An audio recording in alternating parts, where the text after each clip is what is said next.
Hello everyone, जय हिंद।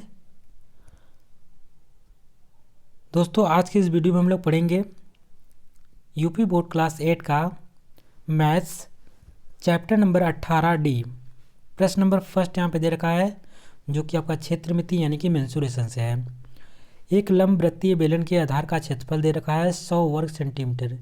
यदि बेलन की ऊंचाई हमको दे रखी है 10 सेंटीमीटर, तो आयतन हमको ज्ञात करना है। इस प्रश्नों को करने से पहले सबसे पहले आपको क्या करना होता है, जो चीज़ हमको गिवन दे रखी है उसको लिख लेना था स्टेप फर्स्ट में। स्टेप सेकंड हमारा होना चाहिए फार्मूला लिखना। स्टेप थर्ड हमारा होना चाहिए सॉल्व करना। तो पहला स्टेप हम लोग अप्लाई करेंगे। यहाँ पे सबसे पहले गिवन चीज़ें लिख लेंगे। क्या दे रखा है, एक लंबे वृत्तीय बेलन का आधार का क्षेत्रफल दे रखा है, वो कितना हो गया। सबसे पहले आप क्या होता है, लंब वृत्तीय बेलन क्या होता है, इस प्रकार से बनता है। आधार का क्षेत्रफल की बात कर रहा है तो क्या बन रहा है, सर्कल के रूप में बन रहा है। सर्कल क्या होता है, और सर्कल का जो क्षेत्रफल कितना है, किसके बराबर होता है, पाई आर स्क्वायर के बराबर होता है। ठीक है, इसका जो क्षेत्रफल ये दे रखा है, क्षेत्रफल कितना है, 100 वर्ग सेंटीमीटर के बराबर दे रखा है। यदि बेलन की ऊंचाई हमको, ये हमारी ऊंचाई होती है, ठीक है, ये हमको दे रखी है 10 सेंटीमीटर, तो हमको आयतन पूछ रखा है। और आइए देखते हैं, सबसे पहले इसको कैसे सॉल्व करना है। क्षेत्रफल नीचे हो जाएगा, यानी कि वृत्त के बराबर हो जाएगा, सर्कल के बराबर हो जाएगा। तो वहाँ से हम क्या निकाल सकते हैं, आर निकाल सकते हैं कहीं ना कहीं, क्योंकि 100 सेंटीमीटर के बराबर है। और आपको दे रखा है बेलन की ऊंचाई, ये आपकी 10 सेंटीमीटर है। क्योंकि आपको पता होता है बेलन का जो आयतन होता है क्या होता है, पाई आर स्क्वायर एच। अब आर हमें कहाँ से पता चल जाएगा, यहाँ से पता चल जाएगा। कैसे पता चल जाएगा, 22/7 वैल्यू पुट कर देंगे पाई का, आर स्क्वायर कर देंगे और 100 इधर हो जाएगा, 7 इधर चला जाएगा आपको, या डायरेक्ट यहाँ पे वैल्यू पुट करने की कोई आवश्यकता भी नहीं है काटने पीटने की, क्योंकि इसमें फार्मूले में पाई आर स्क्वायर होता ही होता है। तो जो पाई आर स्क्वायर का मान यहाँ पे 100 ऑलरेडी दे रखा है और 10 का मान यहाँ पे दे रखा है, तो उनको आपस में मल्टीप्लाई कर दीजिए। तो ये आपका घन सेंटीमीटर, आयतन में हमेशा किस में होता है, क्यूब में होता है। घन सेंटीमीटर, मीटर, घन मीटर या घन डेसीमीटर, यानी कि आपको जब यूनिट लिखेंगे तो घन यहाँ पे लिखना अनिवार्य होगा। यहाँ पे आगे सेंटीमीटर हो सकता है, मीटर हो सकता है, डेसीमीटर कुछ भी हो सकता है, लेकिन आगे घन आपको लिखना जरूरी होगा।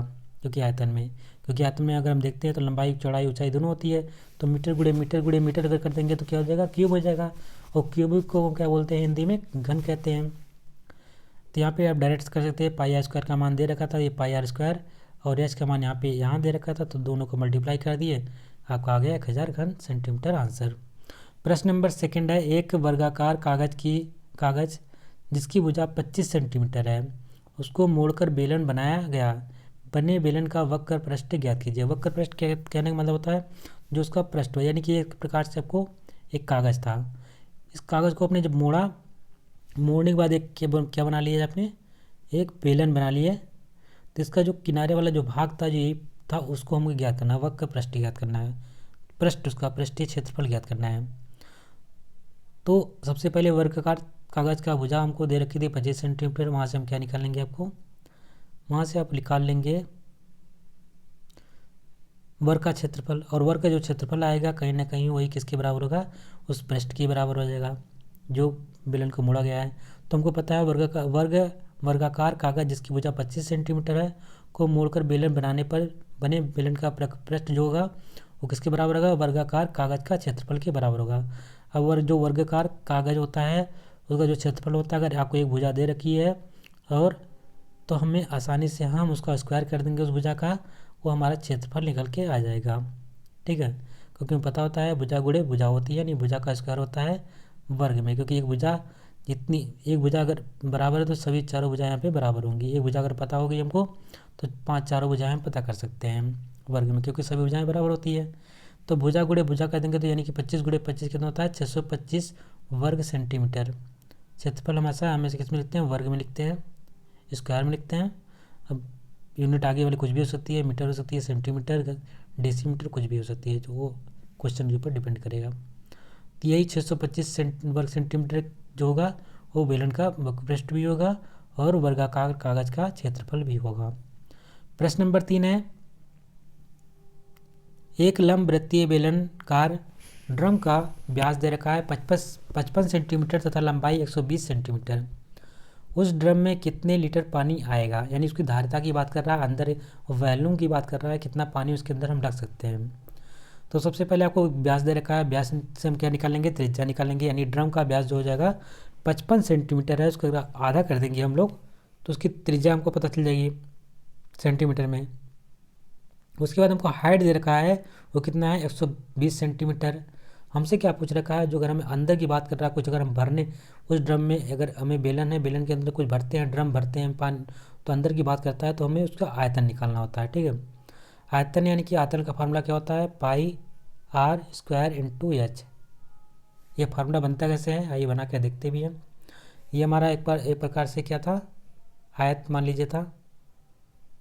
इसको जो हमने मोड़ा, देखिए इसके बराबर होता है पाई आर स्क्वायर। जब इसके बाद इसको हमने मोड़ा तो ये क्या बना, एक सर्कल के रूप में बना। सर्कल जब बना तो इसका हो गया पाई आर स्क्वायर हो गया। लेकिन इसमें कुछ ना कुछ हाइट भी थी, जब हाइट को मल्टीप्लाई करा दिया इस पाई आर स्क्वायर के साथ तो हमारा क्या बन गया, ड्रम का आयतन बन गया। अब हमें पाई आर स्क्वायर एच, आर का मान हमने यहाँ पे दे रखा था, पाई एच का मान यहाँ पे दे रखा है। पाई का मान अगर नहीं दे रखा है तो 22/7 आपको याद कर लेना है। सबको वैल्यू पुट कर देंगे, पाई आर गुड़े एच। अब हमको इसको सॉल्व कर लेना है। जब सॉल्व करेंगे तो कितना आ जाएगा आपका 28,500 2,85,214 सॉरी 2,85,214.28 घन सेंटीमीटर आपका पानी आ जाएगा। और उसको अगर लीटर में चेंज करना चाहते हैं तो हम क्या करेंगे, इस वैल्यू को 1000 से डिवाइड करा देंगे तो हमारा किस में चेंज हो जाएगा, लीटर में चेंज होगा। तो 1000 से डिवाइड कराते ही 285.21 लीटर आपका आंसर आ जाएगा, यानी इतना लीटर पानी उस ड्रम में आपका आ जाएगा। प्रश्न नंबर 4 है, यदि एक रोलर का व्यास 70 सेंटीमीटर तथा लंबाई 2 मीटर है तो बताइए कि 50 चक्कर में रोलर कितने वर्ग मीटर चलेगा। सबसे पहले हमें व्यास दे रखा है तो व्यास से हम क्या निकालेंगे, त्रिज्या निकाल लेंगे। व्यास का आधा कितना होता है, त्रिज्या होती है। लंबाई हमको h बराबर 2 मीटर दे रखी है, चूँकि यहाँ पे मीटर है, यहाँ पे सेंटीमीटर चल रहा है तो इसको मीटर को हम क्या कर सकते हैं, या इस त्रिज्या को मीटर में चेंज कर लीजिए। जब त्रिज्या को मीटर में चेंज करेंगे तो कितना हो जाएगा, 100 से डिवाइड करेंगे तो 100 से डिवाइड करेंगे तो कितना आ जाएगा 35 मीटर 0.35 मीटर। रोलर की लंबाई h बराबर 2 मीटर, सब मीटर में हो गया। अब हमको पता है, यानी अगर एक राउंड घूमता है जब चलने में क्या उसका काम करेगा, वो दबाने का कार्य करता है, तो उसका कहीं ना कहीं वक्र पृष्ठ की बात कर रहा है। तो रोलर का जो वक्र पृष्ठ होता है उसका फार्मूला क्या होता है, 2πr इंटू एच। ये किसके बराबर होगा, उसकी परिधि के बराबर होगा। जो हमारा रोलर होगा उसकी परिधि के बराबर होगा। परिधि कितनी होती है, 2πr होती है, लेकिन उसमें कुछ ना कुछ हाइट भी होगी तो हाइट को मल्टीप्लाई कर दी उसमें, तो 2πr इंटू एच हो जाएगी, इसका फार्मूला बन जाएगा। अब 2π का मान 22/7 होता है, आर का मान आपने निकाला 0.35 मीटर में और एच हमको दे रखा था 2 मीटर में। अब इसको सॉल्व कर लीजिएगा। ठीक है, सॉल्व करने के बाद अभी अगर इसमें हटा सकते हैं तो यहाँ पे नीचे 100 आ जाएगा। 7 का अगर मल्टीप्लाई कर डिवाइड करेंगे 7 × 35 बचेगा यहाँ पे। उसके बाद इस सबको काट लीजिएगा, 2 से काट सकते हैं आप इसको 50, फिर 2 से काट सकते हैं 25। उसके बाद इसको सब काटने पीटने के बाद जो वैल्यू आपकी आ जाएगी 4.4 वर्ग मीटर आपका आंसर आ जाएगा। प्रश्न नंबर 5 है, 3 मीटर व्यास का 14 मीटर गहरा कुआं 30 रुपये प्रति घन मीटर की दर से खोदने में कितना रुपया खर्च होगा, यानी कहीं ना कहीं आपके वॉल्यूम की बात कर रहा है। तो सबसे पहले आपको क्या लिख लेना है, जो चीज़ें वो गिवन दे रखी है उसको लिख लेना है। क्या दे रखा है आपको, कुएं की गहराई दे रखी है h बराबर 14 मीटर और कुएं का व्यास दे रखा है 3 मीटर। यानी आपको h दे रखा है, व्यास दे रखा है, व्यास दे रखा है तो उसको हम क्या कर सकते हैं, उसका आधा कर देंगे तो हमारा क्या हो जाएगा, त्रिज्या पता चल जाएगी। अब खोदने की बात कर रहा है तो कहीं ना कहीं अंदर की बात कर रहा है, जो आपका बेलन होगा बेलन के अंदर की बात कर रहा है। जब अंदर की बात करेगा तो हम क्या करेंगे, उसका आयतन निकालेंगे। अब आयतन निकालने के लिए फार्मूला क्या होता है, पाई आर स्क्वायर एच होता है, आपको मालूम होगा, याद कर लीजिएगा। तो पाई का मान 22/7, आर का मान हमने देखा 3/2, क्योंकि स्क्वायर है 2 बार लिखेंगे, उसके बाद एच का मान 14, इसको काट लीजिएगा, 2 सत्ते 14, ठीक है, 7 के नम 7 के नम 7, यहाँ पे 2 बच्चा, ऊपर 3 3 3 दूना 6 और 2 तियाँ 6, 3 गुणे 22, तो 22 तियाँ कितना होता है, उसको गुणा कर दीजिएगा, काट के देखते हैं एक बार थोड़ा सा, 2 से काट दीजिए कितना, 7 दूना 14, 7 से काट दिया 7 एक नम 7, ठीक है। उसके बाद ऊपर क्या बचा आपका, 3 गुणे 3 9, और नीचे बचा आपका 2, तो यहाँ पे 11 और 11 9 99, ठीक है, 99 घन मीटर आपका आ जाएगा। ये आपका कुएं का आयतन हो गया। लेकिन हमको पता है कि 1 घन मीटर कुआं खोदने में कितना रुपये खर्चा लग रहा है, 30 रुपये का खर्चा आ रहा है। तो हमको 99 घन मीटर कुआं खोदना है, तो क्या करेंगे, 99 को अगर हम 30 से गुणा करा देंगे तो हमारा जो वैल्यू आ जाएगी कितनी आ जाएगी, 2970 रुपये आपका खर्च पड़ेगा 99 घन मीटर कुआं खोदने में। क्योंकि आपको पता है 1 घन मीटर कुआं खोदने में आपको 30 रुपये खर्च हो रहा है, तो टोटल 99 खोदने के लिए क्या करेंगे, दोनों को मल्टीप्लाई करा देंगे, और मल्टीप्लाई कराने के बाद हमारी वैल्यू आती है 2970 रुपये। प्रश्न नंबर 6, एक 11 सेंटीमीटर व्यास वाले बेलनाकार बर्तन में कुछ पानी भरा है।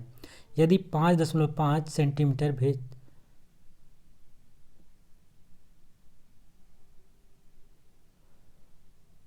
क्या लिखा है यार, 5.5 सेंटीमीटर भेजा का एक घनाकार ठोस पूरी तरह पानी में डुबो दिया जाए तो बर्तन में पानी की सतह कितनी ऊपर उठ जाएगी। कोई चीज़ मान लीजिए 5.5 यहाँ पे भेजा जाना लिख लीजिए, और कोई ले लीजिएगा, कोई टुकड़ा है, मान लीजिए कोई टुकड़ा को जो घनाकार ठोस हो उसको क्या कर सकते हैं, घन के आकार का ठोस हो उसको पानी में डुबो दिया जाता है, तो डुबोने के बाद उस बर्तन में पानी की जो सतह है कितनी ऊपर उठ जाएगी, आपको ये बताना है।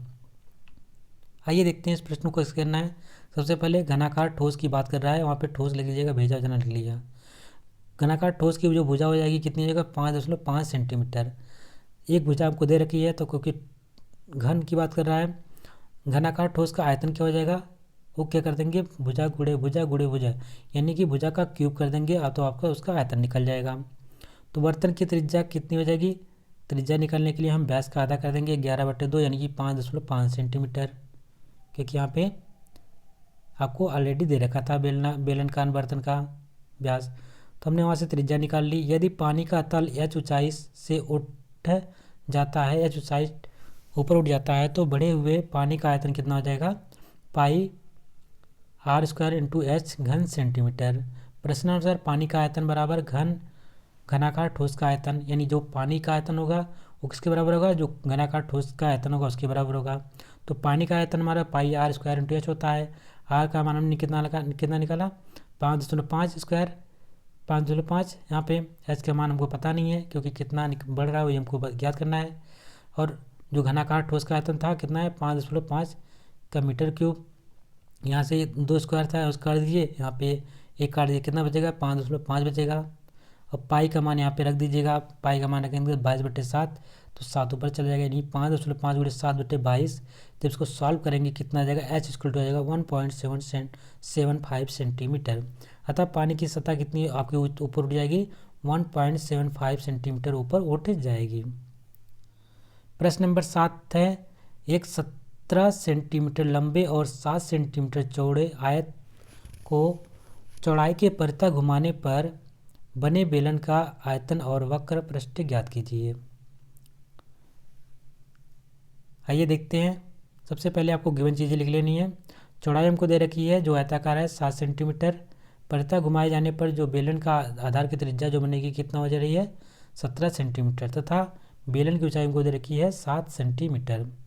अतः हमको पता है बेलन का जो आयतन होता है पाई r² होता है, तो वैल्यू को पुट कर देंगे, पाई का 22/7, r का मान 17, दूसरे r का मान क्योंकि स्क्वायर 2 बार है तो r गुणे r हो जाएगा, तो 17 गुणे 17, और h का मान होगा 7। इसको जब सॉल्व करेंगे कितना आएगा, 6358 घन सेंटीमीटर आएगा, क्योंकि आयतन की बात कर रहा है तो यहाँ पे घन रहेगा। उसके बाद बेलन का वक्र पृष्ठ कितना होता है, 2πr वर्ग सेंटीमीटर। 2 का मान रख दीजिए, 2 यहाँ पे लिख दीजिए, पाई का मान 22/7, r हमने निकाला, r का मान रख देंगे 17, और h का मान रख देंगे 7। इसको जब सॉल्व करेंगे तो कितना आ जाएगा 748 वर्ग सेंटीमीटर। इस प्रकार से आपको सॉल्व कर लेना है। प्रश्न नंबर 8 यहाँ पे है, यदि एक लंबवृत्तीय बेलन के आधार की त्रिज्या 7 सेंटीमीटर तथा ऊंचाई 14 सेंटीमीटर हो तो बेलन का संपूर्ण पृष्ठीय क्षेत्रफल ज्ञात करना है। कुछ नहीं है दिया है, अपना आराम से दिया है, त्रिज्या दे रखी है, ऊंचाई दे रखी है, बेलन का वक्र पृष्ठीय क्षेत्रफल कितना 2 पाई आर इंटू एच होता है। वैल्यू पुट कर दीजिए, पाई का मान 22/7, आर का मान 7 दे रखा है और एच का मान 14 दे रखा है, पुट कर दीजिए। कितना गया 616 सेंटीमीटर। चूँकि हमें आधार के क्षेत्रफल जो होता है पाई आर स्क्वायर होता है, ठीक है, पाई आर स्क्वायर यानी कि जो त्रिज्या होती है नीचे का, तो वृत्त होता है, वृत्त का फॉर्मूला क्या होता है, क्षेत्रफल क्या होता है, पाई आर स्क्वायर होता है। तो पाई का वैल्यू 22/7, आर का 7 × 7 यानी कि आपको सॉल्व कर लेना है, 7 से 7 कट जाएगा, 7 को 22 में गुणा करेंगे तो 154 सेंटीमीटर स्क्वायर आ जाएगा, जो आधार का क्षेत्रफल हो जाएगा। उसके बाद हमको यहाँ पे पूछा था बेलन का संपूर्ण पृष्ठ, तो जो संपूर्ण पृष्ठीय क्षेत्रफल होता है कितना होता है, वक्र पृष्ठ प्लस 2 गुणे आधार का क्षेत्रफल। यानी जो हमारा वक्र पृष्ठ दे रखा है, जो वक्र पृष्ठ में निकाला, उसमें हम क्या कर देना, जोड़ देंगे कितना 2 गुणे आधार का क्षेत्रफल। आधार क्या है, पाई आर स्क्वायर का है, तो हमारा पाई आर स्क्वायर कितना होता है, यानी कि जो वृत्त का क्षेत्रफल होता है, वृत्त का क्षेत्रफल हमने निकाला 616 वर्ग सेंटीमीटर, सॉरी वृत्त का क्षेत्रफल हमने निकाला 154 सेंटीमीटर, और हमने निकाला वक्र पृष्ठ कितना, वक्र पृष्ठ क्षेत्रफल जो था 616। तो 616 में हम अगर हम 2 गुणे 154 को ऐड कर देंगे तो कितना जो हमारा आएगा वैल्यू, वो बेलन का संपूर्ण पृष्ठीय क्षेत्रफल होगा।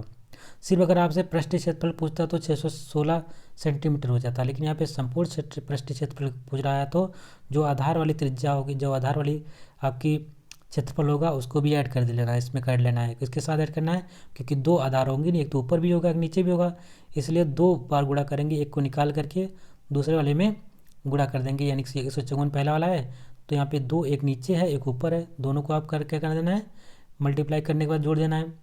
तो पहले वाले का 154 आ गया, दूसरे वाले के निकालने के लिए हम 2 से मल्टीप्लाई कर देंगे, और जो हमारा वक्र पृष्ठ क्षेत्रफल आया था 2 पाई आर इंटू एच आया था, इसका वैल्यू 616 आया था, इसको जोड़ देंगे। अब 2 से 154 में गुणा कर देंगे, कितना आ जाएगा 308 हो जाएगा। 616 में 308 जोड़ेंगे तो 924 सेंटीमीटर आपका आंसर आ जाएगा, सेंटीमीटर स्क्वायर या वर्ग सेंटीमीटर। प्रश्न नंबर 9, एक लंबवृत्तीय बेलन का वक्र पृष्ठ 1320 वर्ग सेंटीमीटर है। यदि बेलन की ऊंचाई 15 सेंटीमीटर हो तो बेलन के आधार की त्रिज्या ज्ञात करनी है। कोई बात नहीं, बिल्कुल आसान हो जाएगा।